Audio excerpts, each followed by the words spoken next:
So hi everyone, this is Dr. Alana. Today is the 5th, I think, day 6. This is the 6th of our 15 minutes. Just to say, last week, someone asked if these could continue after the set pattern. I had talked about, yes, I would share my research. I would do it over so many weeks, and then I would come back in the spring and talk about the whole process as it was getting ready for publication after it was written. And that was the intent. But it's uncertain times, and some people are very much enjoying this. And the last question that came in on WooClap last week was, can these continue? And so the answer is yes. We will continue. We'll have a couple of Mondays that don't work out for this or that reason from December to January. But we will continue to do something. What the something is will be determined largely by you. So I'll, at the end today, ask you to think about what you would like, what the topics are. And we can look back on the WooClaps and decide the topics from there as well.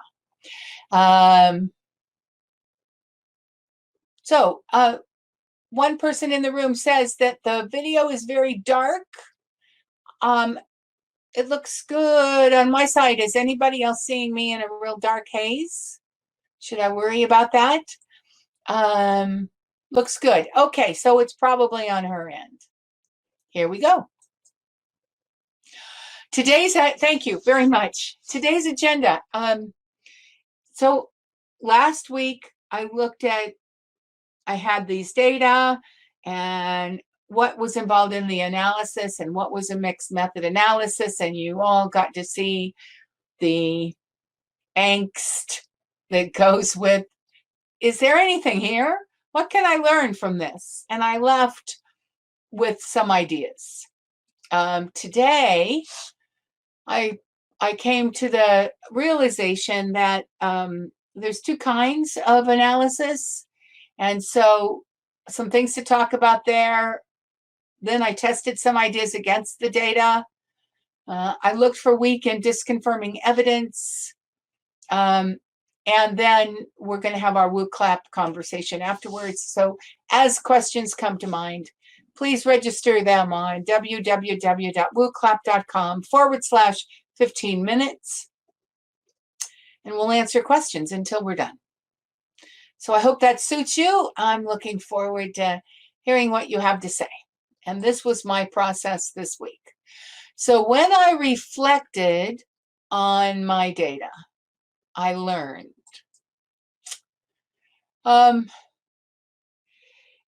the reflections we have, so we have a whole bunch of data in front of us, and we're saying, what does this mean? What do I pull out of this? What are my findings? Well, the answers we get are going to be different. The answers I got were different depending upon how I thought about my reader. So I'm probably not the only researcher in the world that has more than one public reader. In fact, many of you will have worked your significance to find that you have multiple levels of significance. That means you have multiple readers. And that means when you reflect on what your data means to them, you have multiple answers dependent upon the reader. It also is dependent upon where you are in the research world. So you probably have people in your literature review who are very senior, who you might have a number of things they have written because there's something about the way they think and the way they put things together that people attach to and end up following.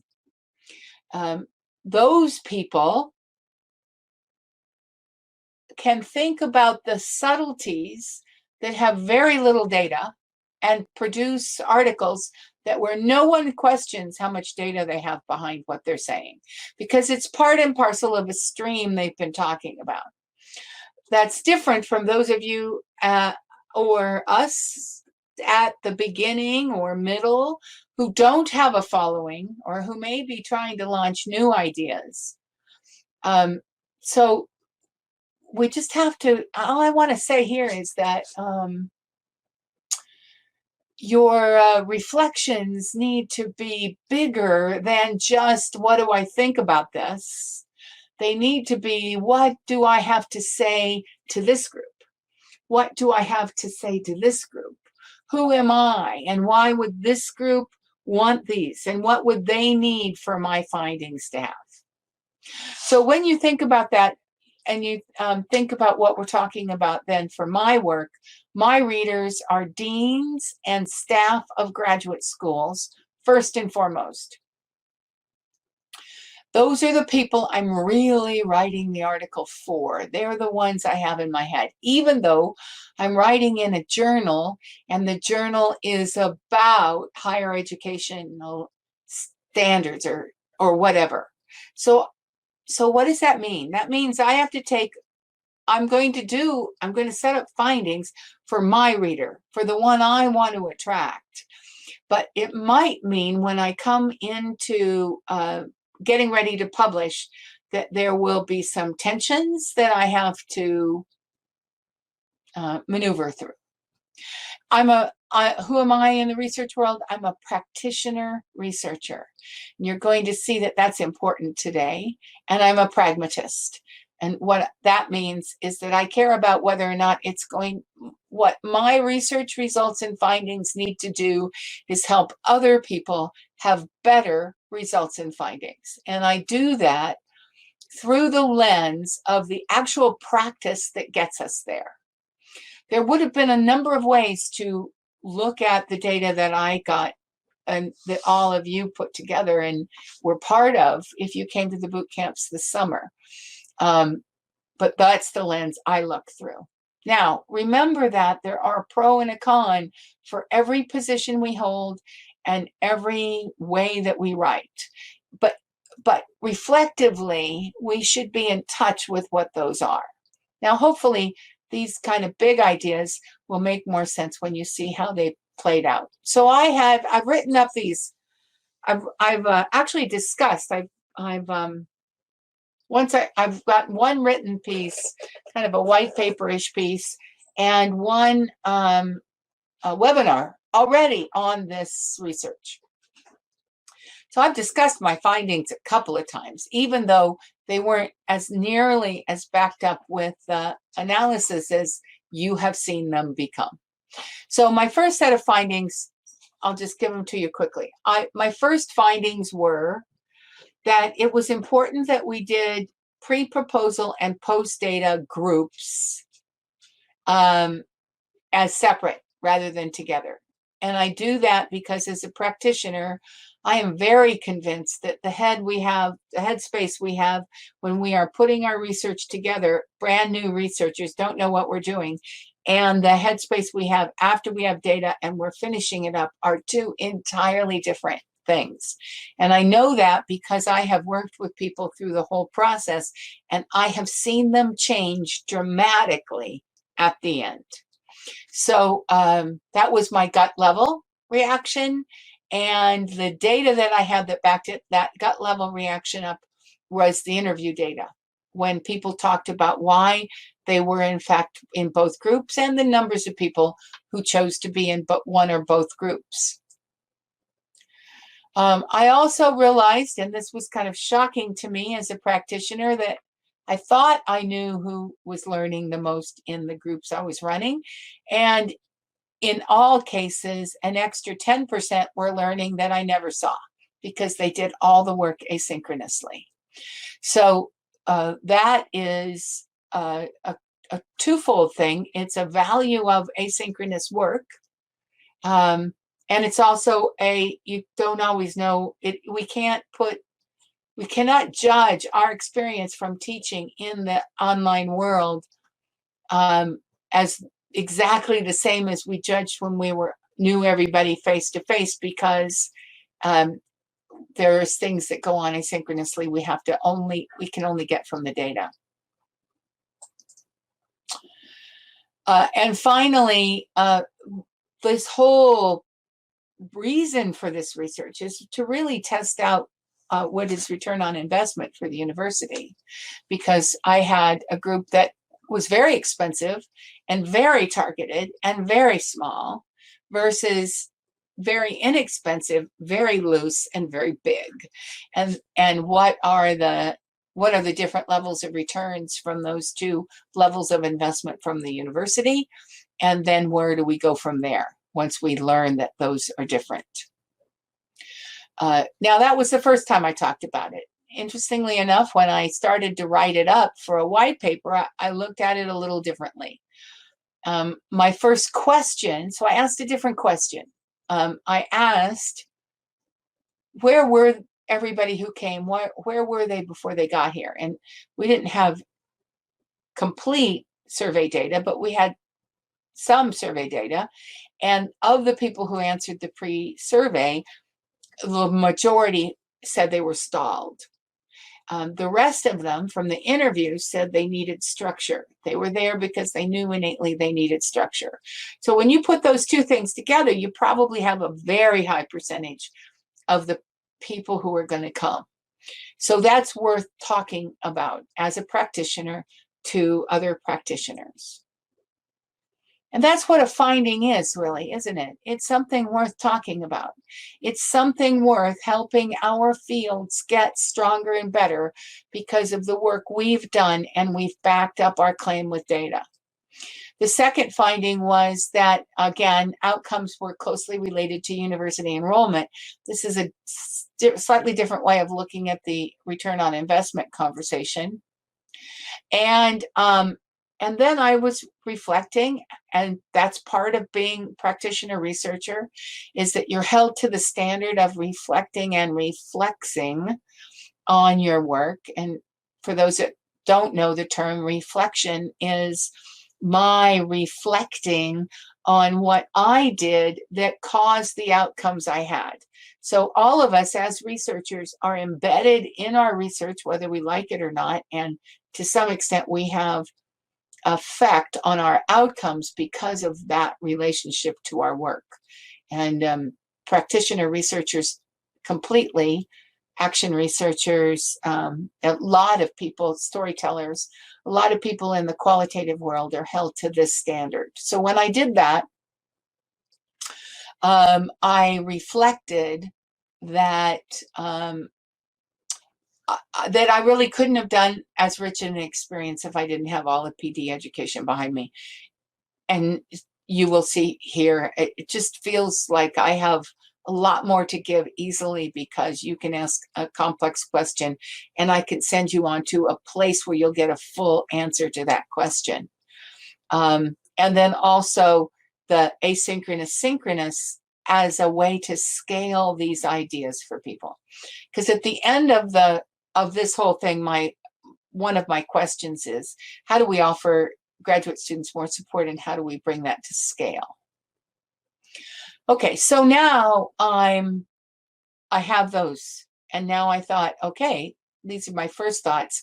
I need to test those. I need to see whether or not they, which ones has the most data behind it? Which ones has the most punch now? Where am I going to go with those findings, yes or no, when I actually start to write? And that's really a question about what holds the most in our world, our intuition, our data, how do they come together, and how do we build an argument from them?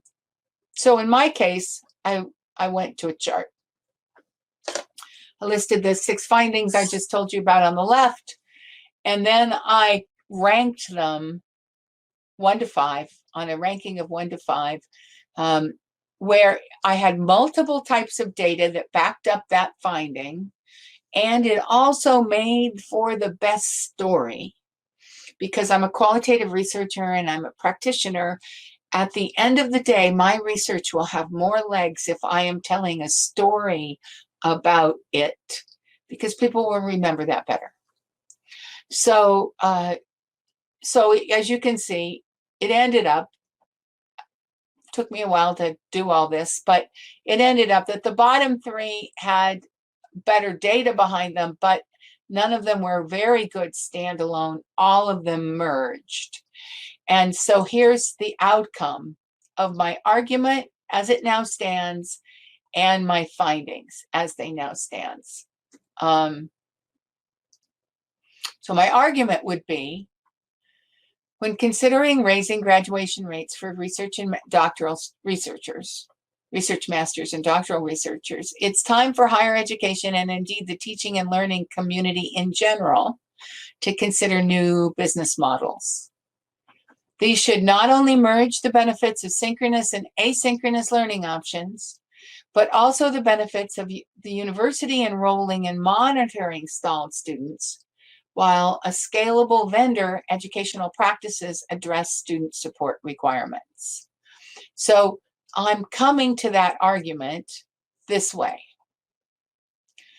My findings were that stalled students, that there are students who are stalled and there are students who need structure, and they are reporting to us that that is the case. And while that's common sense, there is interview data, and there was no disconfirming data about that. Everybody who talked about it said they were there for one of those two reasons. Return on, now there might have been people who weren't there for those reasons, but they didn't, the data, they weren't included in the data because it's a convenient sample. The return on investments is that the more the university is involved, the better the outcome for their students. However, there is no scalability with deep involvement because universities simply would not be able to afford the kind of involvement that that one special group actually had. So engagement data and outcome data and comparisons between with the financial investment of each, there's quite a bit of data that we can look at there that comes quite clearly to this. Well, you can have this, or you can have this, or what?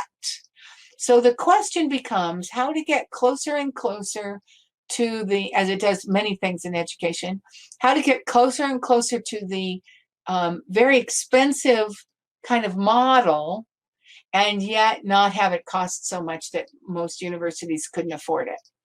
And it's looking like there's some magic in the synchronous asynchronous merge between a university model and a business model, and that there's some modular potential there for we could do this and we could this and this, we could do this. So there's a as a practitioner, one of the things you look for in practitioner research is it almost always ends with what's going to happen next. What did I learn? How did it go? And what's going to happen next? And the next thing is how we're going to look at working with universities to get a modular level of design. All right, so as you can see now, and I have over here, I actually didn't write this up very much, but I'll remind you of the fact that I've been working on this spreadsheet. I've been taking my data and I've been working up what the articles will be, and I'm actually pretty well following into this one, which is on the efficacy of remote boot camps and the results and the findings. So I got results last week. I just didn't write them in. And this week's findings, this argument, I can probably fill in the rest of this, but it will have definite impact on the which publications would be interested in it, because it is more geared towards people who have a teaching and learning and business model head. And so I'm going to be looking, in order to get the article that I think is developing out of both my intuition and the research is leading me to very specific, looking at very specific kinds of publication needs. So my next step will be to go look for publications from that. And I'm not actually sure what I said the next step was going to be for. I said it was going to searching out publications. So I'm right on the target I thought I was going to be. Next week, I need to search out publications to see if there are any that will match up with what I now think my results and findings are. Okay, so that's how it goes. And as I hope you can see, you don't always know that you're right on the right track as you go. But I do want to remind you that if you're a qualitative researcher, you are held to the standard, in my opinion, of looking for weak or disconfirming evidence. And because of the work I do, weak evidence is often a challenge. I intuitively know things are going on that I don't necessarily get the data for. But this time, if I look back at this, I think I probably do have enough data to be a convincing story for a publication. I'm going to certainly go look for the publication where that is true. And if I don't have enough, if I have weak evidence, I have two options. I can report it like it is and wish for the best, or I can see if there are ways to go get more data. And you may find yourself in those pathways as well.